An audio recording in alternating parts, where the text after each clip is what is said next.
Hello and welcome.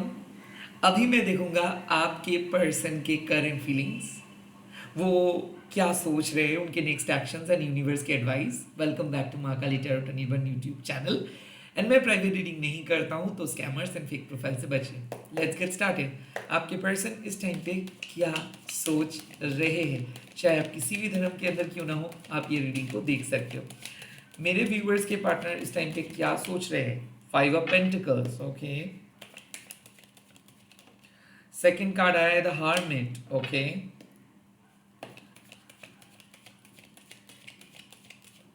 And the full. मुझे ऐसा लग रहा है कि आपके पर्सन और आपके बीच में एक कोल्ड वॉर चल रहा है।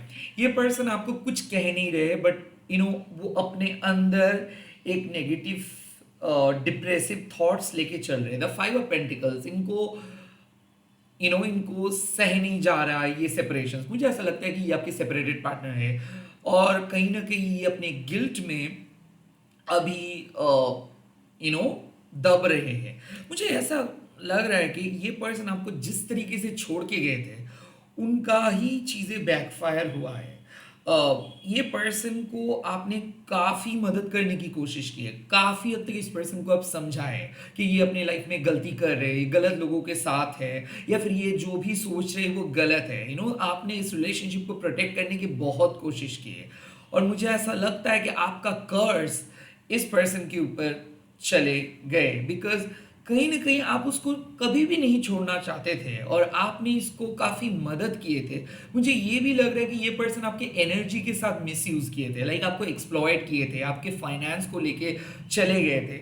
Now the five of pentacles मतलब क्या है कि आपको दिल से जो बद्दुआ निकलते हैं ना, वो लग गया है। मुझे कहीं ना कहीं ऐसा लगता है कि आप दोनों का जो रिलेशनशिप था वो बहुत अच्छा था, बट ये पर्सन आपको ना बोल के शादी कर लिए है, या फिर ये पर्सन ना बोल के किसी और के साथ चले गए हैं, या फिर थर्ड पार्टी ने आके इनको मतलब अपने वश में कर लिए हैं ना। तो फाइव ऑफ पेंटिकल्स मीन्स कि अब धीरे धीरे इस पर्सन को पता चल रहा है कि आपके साथ जिस तरीके से ये खराब चीज़ें किए हैं, उसी सेम चीज़ उसी तरीके से वापस आ रहे हैं इनके लाइफ में। सो इस टाइम पे आपके पर्सन आपको मिस कर रहे हैं, वो तड़प रहे हैं, वो उनके एक एक उनका काम में बर्बादी हो रहे हैं, उनको लेके गॉसिपिंग हो रहे हैं, उनके उनके फैमिली मेंबर सपोर्ट नहीं कर रहे, खास करके जो मैरिज में वो इन्वॉल्व हुए थे वो मैरिज भी वर्क नहीं कर रहे। किसी किसी के लिए मैं ये भी देख रहा हूँ कि वो आपको छोड़ के किसी और को शादी किया है and now they are separated. तो ये कंफर्मेशन मैसेज है कि उनको लाइफ वैसे ही अकेले कर दिए है जिस तरीके से वो आपको अकेले करके चले गए थे। लाइक वो अकेला है इस टाइम पे, सब कुछ रहते हुए भी वो अकेला है। और मुझे ये भी लग रहा है कि आज उनके पास कोई भी कॉल मैसेज नहीं है या किसी का। एंड फाइव ऑफ पेंटिकल्स मतलब क्या है कि जिनको ऐसे लाइफस्टाइल का कोई ज़रूरत नहीं है, जो आसानी से आपके साथ बहुत खुश रह सकते थे, जो आसानी से आपके साथ एक खुशहाल ज़िंदगी बिता सकते थे, but right now they are suffering. क्यों? क्योंकि वो कहीं ना कहीं सही राह नहीं देखे। लुक एट दिस, यहाँ पे एक चार्ज है, बट ये जो दो लोग हैं वो बर्फ के ऊपर चल रहे हैं, वो भी इनके पैरों में कोई जूता नहीं है और चल रहा है, और ये चार्ज को ये नज़रअंदाज कर रहे हैं। सो मुझे ऐसा लगता है कि ये एक ऐसे पर्सन है जो आपके एडवाइस नहीं सुने। हो सकता है कि आपके साथ लाइक आप एक हीलर हो, ओके, आप एक साइकिक पर्सन हो और ये भी एक साइकिक पर्सन है, तो काइंड ऑफ आपने कुछ प्रेडिक्ट किए थे, आपने इसको सलाह दिए थे, और ये आपको काइंड ऑफ समझे नहीं या फिर विश्वास नहीं किए। ये भी हो सकता है कि ये आपके ऊपर ब्लैक मैजिक किए थे, या फिर इनके परिवार आपके ऊपर ब्लैक मैजिक किए थे, ये सोच के कि आप को एक्सप्लॉइट किया जाए, या फिर आपसे बहुत कुछ चीज़ें लिया जाए, या फिर आपसे सब कुछ लेके आपको कट ऑफ करके ये लोग आगे बढ़ेंगे। मुझे ऐसा लगता है कि आपका बद्दुआ इनको लगा है। And the five of pentacles का और भी एक चीज़ है कि इनको जिंदगी या फिर यूनिवर्स जो भी बोलो, भगवान जो भी बोलो, इनको ना बांध के रखे हैं। सो ये पर्सन चाह के भी किसी के पास नहीं जा पा रहे, they are crying, they are very sad, and वो बार बार समझ रहे हैं कि हाँ, ये जैसे आपके साथ गलत किए उनके साथ हो रहा है। Now the hermit card means Ketu is very much activated in their life. सो ये पर्सन इस टाइम पे लोनली भी फील कर रहे हैं, और ये जो अटैचमेंट्स है जैसे कि रोटी कपड़ा मकान, या फिर मान लीजिए ये जो सेक्सुअल डिजायर्स थॉट्स कि नए नए लोगों के साथ ये मिले थे, आपसे झूठ बोले थे, मुझे ऐसा लगता है कि इनका कर्मफल इनको मिल रहा है। द हर्मिट कार्ड मतलब साफ है कि ये जिस तरीके से आपको चीट किए थे, लोग भी सेम तरीके से चीट किया है, यूनिवर्स भी इसको सेम तरीके से ट्रीट किया है, कर्मा मिला है इनको। ये पर्सन को अभी लग रहा है कि सारे दरवाजे बंद हो चुके हैं, इस पर्सन को सिखा रहे हैं लाइफ लेसन्स यूनिवर्स। मुझे ऐसा लग रहा है कि ये अपने गिल्ट के ऊपर काम कर रहे हैं, ये अपने नेगेटिव ऊर्जा को हटा रहे हैं, ये एक बेटर पर्सन बन रहे हैं, ये स्पिरिचुअलिटी को फॉलो कर रहे हैं, ये मंत्र चैंटिंग कर रहे हैं, स्तोत्र चैंटिंग कर रहे हैं। ऑफ कोर्स इनके माइंड कंप्लीटली स्पिरिचुअल रियलिम के ऊपर ही है, एंड मुझे ऐसा लगता है कि हाँ, ये आपके साथ बात तो नहीं कर पा रहे हैं या फिर एज सच कोई कम्युनिकेशंस नहीं हुआ है, बट ईश्वर आप दोनों को एक डायमेंशंस पे रखे है। इसीलिए आप देखोगे कि इसके जैसे शक्लें आप देख रहे हो, इसके नाम आपके कानों में आ रहे हैं, या फिर इनके सपने आप देख रहे हो, या फिर कॉमन सिम्टम जो होता है कि इस पर्सन के याद आ रहे हैं, एज इफ कि इस पर्सन को जैसे कि आप फील कर पा रहे हो, जैसे कि आप सेम रास्ते पे गए हो और अभी आप उसी रास्ते से अकेले जा रहे हो, तो उन्हीं का यादें आ रहे हैं, लाइक फ्लैशबैक्स। ये इसीलिए हो रहे हैं क्योंकि यूनिवर्स इनको सिखा रहे कि कैसे एक बेटर पर्सन बन सकते हैं, और मुझे ऐसा लग रहा है कि ये पर्सन सैक्रिफाइस कर रहे हैं, और ये सैक्रिफाइस इनको करना चाहिए, क्योंकि क्या है कि इस पर्सन को पहले आपने काफी मना किए थे कुछ चीज करने के लिए और काफी समझाए थे, उसके बाद भी ये पर्सन डिसीव करते गए, चीट करते गए, झूठ बोलते गए, ये पर्सन अपने असलियत को स्वीकार नहीं किए। तो मुझे ऐसा लगता है कि ये पर्सन को लग रहा है कि हाँ, ये सच में डिसऑनेस्ट है, ये खुद को एक्सेप्ट नहीं किए है, आपको एक्सेप्ट नहीं किए, और कहीं ना कहीं इनके कर्मफल को इनको भुगतना है। तो द हार्मिट मीन्स इस टाइम पे कोई सच में आपके बारे में सोच रहे, रिग्रेट फील कर रहे, और उनको ऐसा लग रहा है कि काश वो लाइफ में कुछ अच्छा किया होता तो आज उनके ये खराब दिन दिखने नहीं होते। इस टाइम पे सच में वो आपके पास लौटना चाहते हैं, बट उनको पता नहीं कि कैसे, क्योंकि केतु क्या करते हैं ना, उनको डिटैच करके रख देते हैं, इनके पैसा, इनके फैमिली, इनके लाइफ में जो मेंटल स्टेट, ये एक ऑल टुगेदर एक डिफरेंट पर्सन बन जाएंगे, एक सैनिक बन जाएंगे, या फिर एक ऋषि बन जाएंगे, जिनको कोई अटैचमेंट नहीं फील होगा, जो सिर्फ सॉरी मांगेंगे, या फिर जो सिर्फ सॉरी बोलेंगे, या फिर अपनी लाइफ को समर्पित कर देंगे। तो मुझे ऐसा लग रहा है कि ये पर्सन के अंदर चेंजेस स्टार्ट हुआ है, और बहुत दिन से शायद नो कांटेक्ट में हो, उम्मीद में हो कि बात करेंगे। नाउ द फुल मीन्स कि हाँ, इनके लाइफ में एक नई जर्नी स्टार्ट हो रही है, ये सेपरेटेड पर्सन है, और ये नई जर्नी क्या हो सकता है, ये नई जर्नी इनके लिए एक अपॉर्चुनिटी हो सकता है, एक चांस आप बोल सकते हो, एक उम्मीद आप बोल सकते हो, क्योंकि मुझे ऐसा लगता है कि आपके पर्सन लाइफ लर्निंग जो लेसन है वो लर्न किया है। अब यूनिवर्स इनको एक मौका दे रहे हैं अच्छे पर्सन बनने के लिए, अब यूनिवर्स इनको मौका दे रहे हैं एक अच्छे फैमिली मैन बनने के लिए, या फिर फैमिली फीमेल बनने के लिए, या फिर आपके पर्सन को एक मौका दिया जा रहा है ताकि ये पर्सन अपने लाइफ को दोबारा फिर से रीस्टार्ट कर सके। नाउ द फुल मीन्स कि क्या वो पर्सन फाइनली ये अपॉर्चुनिटी को एक्सेप्ट करके आगे बढ़ेंगे, या फिर सेम जगह पे ही अटके रहेंगे।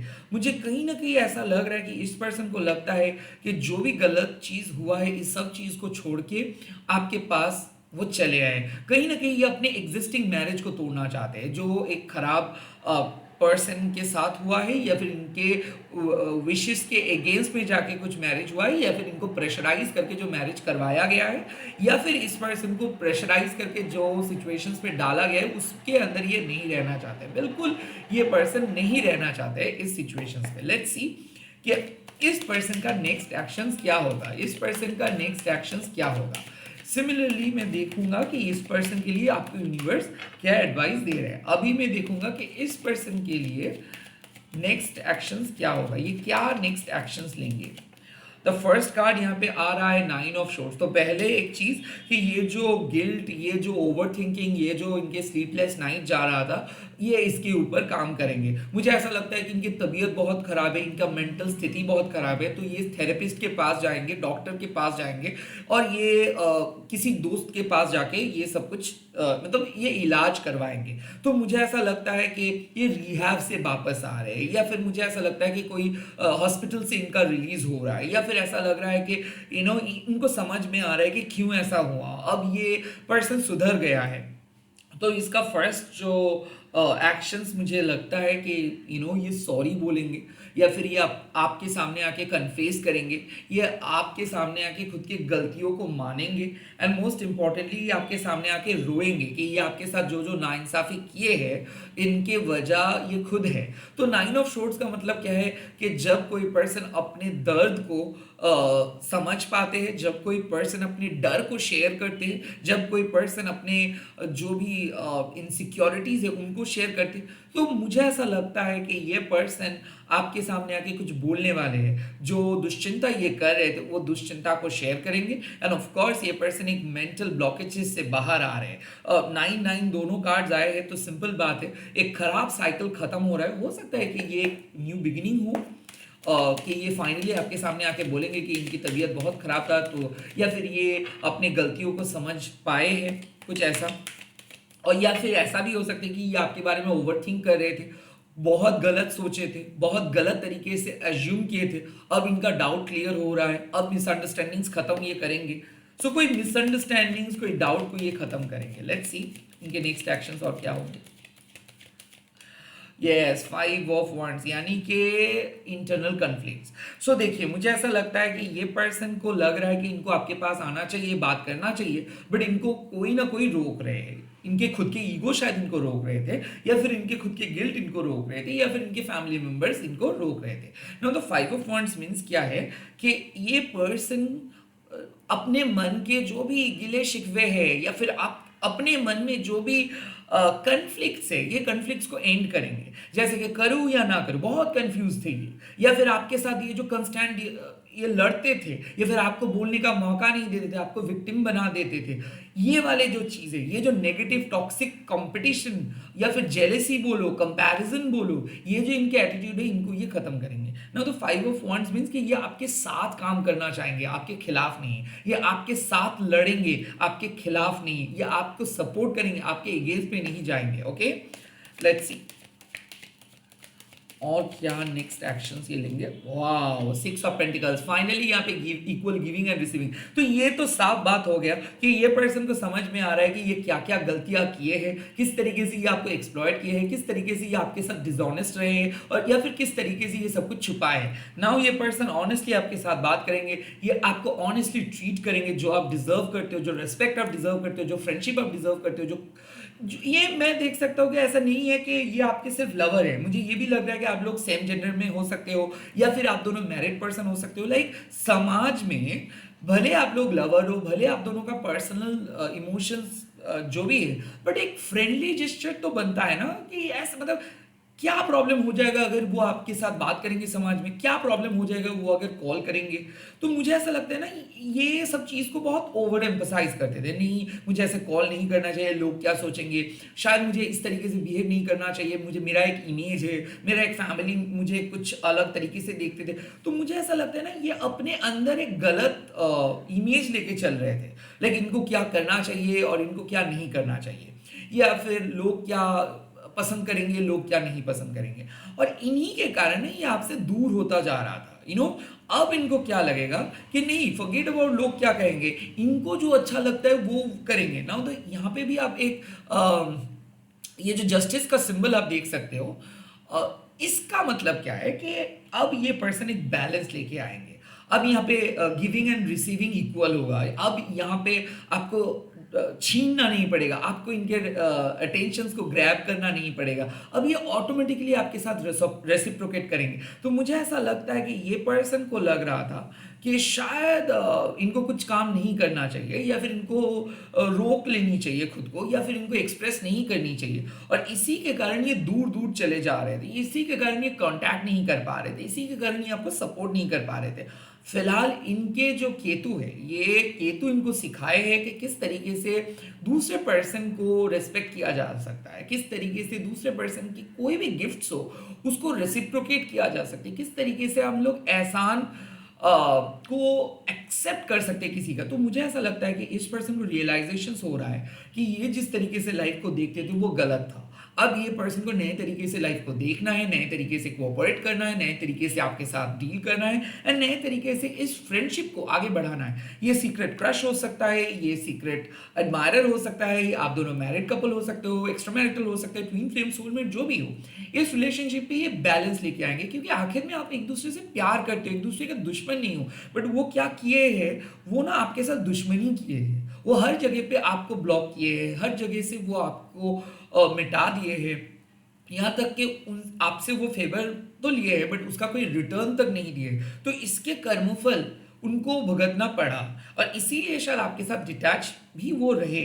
अब इनको पता चल रहा है कि उसको किस तरीके से आपको ट्रीट करना है और वो उसी तरीके से आपको ट्रीट करेंगे। सो आपके पर्सन सॉरी बोलने के लिए आ रहे हैं, कमिटमेंट देने के लिए आ रहे हैं, यहाँ तक कि एक फ्रेंडली जेस्चर आप दोनों के बीच में रहेगा।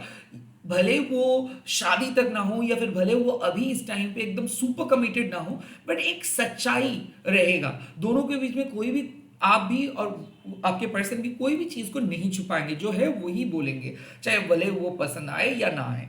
मुझे ऐसा लगता है कि एक ऑनेस्ट अप्रोच वो लेंगे and definitely equal giving and receiving, यानी कि आपको इस पर्सन के लिए फिक्र नहीं करना पड़ेगा। और बिकॉज ये पर्सन आपके सामने खुद आके बोलेंगे कि ये किस तरीके से आपको देखते हैं, ये किस तरीके से चाहते हैं इस रिलेशनशिप को आगे बढ़ाने के लिए। तो मुझे ऐसा लगता है कि एक फ्यूचर एश्योरिटी आपको ये पर्सन देंगे ताकि आपको लगे कि हाँ ये सच में सही बोल रहे हैं, ये सही बात कर रहे हैं, सही एक्शंस ये ले रहे हैं। सो जो रेसिप्रोकेशंस नहीं मिल रहा था वो मिलेगा। लेट्स सी यूनिवर्स इस टाइम पे क्या एडवाइस आप दोनों को दे रहे हैं।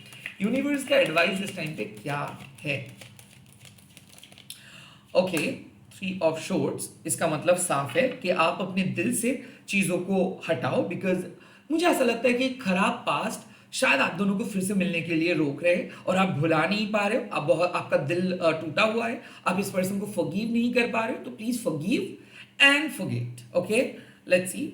मतलब आपको भूलना होगा अपने पास्ट को रिलीज करना होगा, पास्ट के मेमोरीज को रिलीज करना होगा, डर को रिलीज करना होगा। Yes, the world, it's time for reconciliation. So मौका देना चाहिए आपको इस पर्सन को, एक कि ये पर्सन आए, बात करे, खुद को चेंज करे, आपके साथ फिर से मतलब मिले एंड बात करके चीज़ों को सॉल्व करे। Now the 3 of shorts and the world card का मतलब है कि पास्ट में क्या हुआ था, किसी लिए आप दोनों का मिसअंडरस्टैंडिंग्स हुआ था और ये क्या किया था, क्या बोले थे, ये सब बात करने का नहीं है। रो दो, दोनों को समझो एक दूसरे, मतलब आप एक दूसरे को, यूनिवर्स बोल रहे कि एक दूसरे को समझो और cry it out, like release all your negative emotions, release all your past pain. Okay, and the last card क्या है, let's see. The Empress. Oh my God. तो इस रिलेशनशिप को आप आगे लेके जा सकते हो। मुझे ऐसा लगता है कि ये पर्सन और आप सोल मेट हो, या फिर ये पर्सन और आप काइंड ऑफ एक सोल कॉन्ट्रैक्ट में इस लाइफ में आए हो। सो यहाँ पे आपको फॉरगिव करना है बिकॉज आपके अंदर एक नर्चरिंग एनर्जी भी है। हाँ, आप बाहर तो बहुत टफ हो बट अंदर से सबको आप प्यार करते हो, अंदर से आप एक माँ हो, अंदर से आपके अंदर एक डिवाइन फेमिनाइन एनर्जी है। सो इस पर्सन को आप माफ करो, इस पर्सन के हालात को देख के इस पर्सन को माफ करो, क्योंकि मुझे ऐसा लगता है आप अपनी सेल्फ लव के ऊपर फोकस करेंगे और मुझे ऐसा लगता है आप इस पर्सन को फॉरगिव करोगे।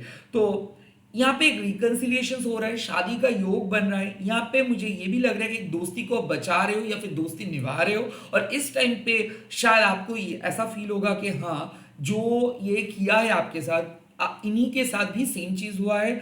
अब इनको आपको फॉरगिव करना है, इनको आपको मदद करना है। तो यहाँ पे यूनिवर्स आपको बोल रहा है कि ये आपके पर्सन जब आपके पास आएंगे तो यस, आप इस पर्सन के साथ जो भी खराब मेमोरीज रहा है उसको आप डिस्कस करके चीज़ों को हील करो, इस पर्सन के साथ मिलो एंड एक न्यू बिगिनिंग को मैनिफेस्ट करो। एम्प्रेस मतलब माता के सामने समर्पित कर दो इस रिलेशनशिप को। मंत्रा चैंटिंग करो, जितना ज़्यादा काली माता की आराधना आप करेंगे उतना ज़्यादा इस टाइम पे आप बेनिफिटेड रहोगे। And at the same time Shiv Shakti का मिलन जब हो रहा है तब आप और मैं कोई कुछ नहीं कर सकता है। सो जो ग्रजेस है ना, कि हाँ वो मेरे साथ ऐसा किया है, उसको भूल जाइए। जो हो रहा है उसको एक्सेप्ट कीजिए, क्योंकि हम सभी लोग चेंज होते हैं और इसी का नाम ही जिंदगी है। तो इसी के साथ इस रीडिंग को मैं खत्म कर रहा हूँ, और ऑफ कोर्स आपके लिए एडवाइस है कि आप अपने कंट्रोल को किसी के हाथ में मत दो। रिलेशनशिप को आप अपने तरीके से आगे लेके चलो। ऑफ कोर्स फॉरगिव करिए, और आपको सही पर्सन नहीं बनना है, एक दयालु पर्सन बनिए। फॉरगिव कीजिए, एक न्यू बिगिनिंग आपके लिए आपके सामने आ रहे, बढ़िया अपॉर्चुनिटी आ रहे। अगर शादी शुदा पर्सन हो आप और आपके हस्बैंड काइंड ऑफ सेपरेटेड है, तो उसको अपना लीजिए। और हो सकता है कि रिकंसिलिएशंस का टाइम है, तो अगर कोई आपके लाइफ में आना चाह रहे तो उसका बात सुनिए, उसको फॉरगिव कीजिए और उनको आने दीजिए। All the very best. आप लोग कमेंट सेक्शंस पे लिख दीजिएगा शिव शक्ति की जय, एंड इस वीडियो को आप लोग शेयर कीजिएगा। हैशटैग देखिए महाकाली टैरोट अनिल बन बोल के अपने सोशल मीडिया पे। एंड ऐसे ही प्यार करते रहिए, ऐसे ही सपोर्ट देते रहिए। मैं बहुत जल्दी मिल रहा हूँ नए नए वीडियोस के साथ, देखते रहिए। अगर नोटिफिकेशन नहीं भी आया है तो भी देखिए, क्योंकि कई कबार मल्टीपल वीडियोस की वजह से नोटिफिकेशन नहीं जाता है। एंड वन मोर थिंग, माँ काली आपके साथ है, माँ काली आपको प्रोटेक्ट कर रहे हैं, माँ काली बाहर नहीं आपके अंदर है। बाय बाय, टेक केयर, जय माँ काली।